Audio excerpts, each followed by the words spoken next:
Hello everyone, my name is Viral Joshi and you are watching immigration easy. So दोस्तों, मार्च का season आ गया है। सब अपने टैक्स रिटर्न फाइल कर रहे हैं। सो टैक्स फाइल रिटर्न करते हो तो आपको 1500, 2000, कई बार 3000 भी, जैसे भी आपने वर्क किया हो। तो कनाडा में टैक्स बहुत ज़्यादा लगता है। 13% टैक्स ओंटारियो में लगता है। अलग अलग प्रोविंस का अलग अलग है। सो वो सब टैक्स जो हमें नहीं लगता है वो सब रिटर्न मिलेगा। सो टैक्स फाइल के यूजुअली हम लोग रिप्रेजेंटेटिव यूज़ करते हैं।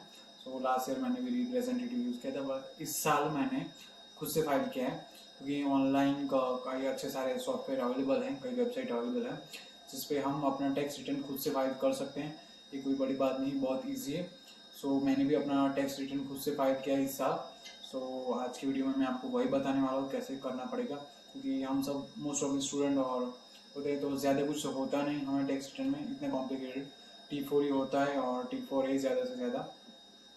सो वेबसाइट भी बहुत इजी है। तो आइए चले दिखाता हूँ मैं आपको कि कैसे को अपना टैक्स रिटर्न खुद से फाइल ओके दोस्तों, तो जैसे हम गूगल पे सर्च करेंगे वेल सिंपल टैक्स, वो पहला ये आएगा वेबसाइट वेल सिंपल टैक्स की फ्री टैक्स फाइलिंग सॉफ्टवेयर, जो कि सबसे बेस्ट है सारा टैक्स फाइलिंग सॉफ्टवेयर में से। सो अगर वेल सिंपल टैक्स की वेबसाइट पर अगर हम जाएं तो स्टार्ट 2020 टैक्स रिटर्न पहला ही ऑप्शन है। होम पेज पे स्टार्ट करते हैं, चलो। ओके, सो आप देख सकते हैं कि इधर अगर आपने पहले यूज़ किया है या यूज़ नहीं किया है। सो मैं फर्स्ट टाइम यूज़ कर रहा हूँ हम लोग, तो ये क्लिक करेंगे हम फर्स्ट टाइम वाले पे। Okay, so if we are using for first time we need to have must have account and Wealthsimple tax. So हमें अकाउंट क्रिएट करना पड़ेगा, इसलिए हमें ईमेल आईडी और पासवर्ड बनाना पड़ेगा। और फिर हमारे ईमेल अकाउंट में एक वेरिफिकेशन कोड आएगा, जिसको डालते ही हम आगे कर पाएंगे। ओके, सो ईमेल एड्रेस डालने के बाद आपको ये वेरिफिकेशन कोड आया होगा, वो आपको डालना पड़ेगा। वो डालेंगे तो आगे प्रोसेस होगा। ओके, सो वेरिफिकेशन कोड डालने के बाद हम वेबसाइट पे आ चुके हैं और यहाँ पे हमने सारी हमारी पर्सनल डिटेल्स और सब इन्फॉर्मेशन फिलअप करनी है। जैसे कि मेरा नाम है, मेरा मिडिल नेम है, फर्स्ट नेम है, सोशल इंश्योरेंस नंबर है, बर्थ डेट है, कौन सी लैंग्वेज प्रीफर करता हूँ। तो भाई इंग्लिश ही, क्योंकि फ्रेंच आती नहीं। क्या डिक्रीज पर्सन हूँ, सो नो आएगा उसमें, क्योंकि मैं डिक्रीज पर्सन नहीं हूँ। क्या अगर आपने पहले ही टैक्स फाइल किया हुआ है और आपका CRM अकाउंट है, तो आपके पास एक नेट फाइल एक्सेस कोड होगा, जो कि आप CR अकाउंट में से भी चेक कर सकते हो। यहाँ पे सब कुछ राइट किया है कि कहाँ पर होगा CR अकाउंट में आपका नेट फाइल एक्सेस कोड। सो अगर आप डायरेक्टली यहाँ नेट फाइल एक्सेस कोड डालते हो तो आपको सारी इन्फॉर्मेशन फिल नहीं करनी पड़ेगी। वो सीधी डायरेक्टली फिल हो जाएगी automatically through my CR account. फिर आपका कैनेडियन मेलिंग एड्रेस, मतलब कि आपका पता जहाँ रहते हो, जहाँ पे पोस्ट आने वाला है, और वो तो unit, street number, street name, city और सिटी प्रोविंस, आपका पोस्टल कोड। फिर आपको टेलीफोन नंबर फर्स्ट आएंगे, एरिया कोड की 3 डिजिट्स, जो कि मेरा बेलविल है तो 6.33 डिजिट आएंगे बेलविल के। फिर बाकी का कोई भी आपका 7 डिजिट, पीछे का 7 जो भी हो आपके। फिर आपके रेसिडेंस के बारे में है सारे क्वेश्चंस। क्या आप कौन से प्रोविंस और टेरिटरी में रह रहे थे December 31st 2020 को, मतलब कि लास्ट न्यू ईयर को। तो उसमें ओंटारियो आएगा मेरा।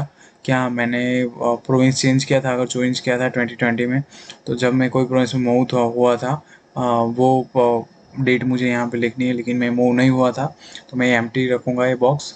क्या मेरा होम एड्रेस और मेलिंग एड्रेस सेम है? हाँ, मैं एक ही जगह रहता हूँ और मेरा मेलिंग भी सेम ही जगह पे आता है, तो यस आएगा। फिर कौन सा प्रोविंस में अभी रह रहा हूँ, तो ओंटारियो आएगा, क्योंकि ओंटारियो में रह रहा हूँ। क्या मैं 2020 में कनाडा में आया था, नेक्स्ट क्वेश्चन है। क्या मैंने इमिग्रेट 2020 में आया था? नहीं, मैं पहले आया था, सो नो आएगा मेरे में। सो अब फैमिली के बारे में क्वेश्चन है कि क्या आपका मैरिटल स्टेटस December 31st पर क्या था, तो सिंगल है। क्या आपका मैरिटल स्टेटस चेंज हुआ है 2020 में? सो नो भाई। क्या आपकी डिपेंडेंट्स है, कोई चाइल्ड्स है, तो उसमें भी नो आएगा। फिर ये सारे क्वेश्चन है प्रॉपर्टी के रिलेटेड है सब कुछ। ये कि आपके पास कोई फॉरेन प्रॉपर्टी आपने कोई बाय किया है, होल्ड की थी 2020 ईयर में, जिसकी वैल्यू 1 लाख कैनेडियन डॉलर से ज़्यादा हो, तो भाई नो ही, मैंने कोई ऐसी प्रॉपर्टी नहीं ली थी ईयर 2020 में। क्या मैंने कोई प्रिंसिपल रेसिडेंट, मतलब अपना घर या कोई भी प्रॉपर्टी बेची थी, प्रिंसिपल रेसिडेंट प्रॉपर्टी 2020 ईयर में? तो नहीं, मैंने कोई प्रॉपर्टी नहीं बेची थी। क्या मैं एक शेयर के साथ फर्स्ट टाइम टैक्स रिटर्न कर रहा हूँ? तो नहीं, मैंने पहले भी कर चुका हूँ, तो नो आएगा मेरे में। क्या मैं कैनेडियन सिटीजन हूँ? तो नहीं, मैं यहाँ पर वर्क परमिट हूँ। क्या मैं इंडियन एक्ट के रजिस्टर्ड पर्सन हूँ? सो नहीं, ये इंडियन एक्ट में नहीं आता हूँ मैं, सो इसमें भी नो आएगा। क्या लास्ट 90 डेज में क्या 2020 में एटलीस्ट 90 डेज के लिए आपको 90 दिन के लिए जेल गए हो या नहीं? सो नहीं भाई, मैं कोई जेल नहीं गया। फिर है क्लाइमेट एक्शन इनिशिएटिव, मतलब कि ये और एक इनिशिएटिव मिलता है, इसका टैक्स बेनिफिट मिलता है, कार्बन टैक्स जो कहते हैं। तो क्या आप लेना चाहते हो? तो यस, हाँ जी, मैं लेना चाहता हूँ। फिर ऑनटारियो ट्रिलियन बेनिफिट, क्या आप लेना चाहते हो? हाँ, या मैं अप्लाई करूँगा, यस। क्या आपके पास CRA अकाउंट है? हाँ, तो मेरे पास CRA अकाउंट है, तो यस लिखूँगा। क्या मैं ऑनलाइन मेल के लिए साइन अप करना चाहता हूँ? तो या मैं साइन अप करना चाहता हूँ, और मेरा ईमेल एड्रेस है इधर।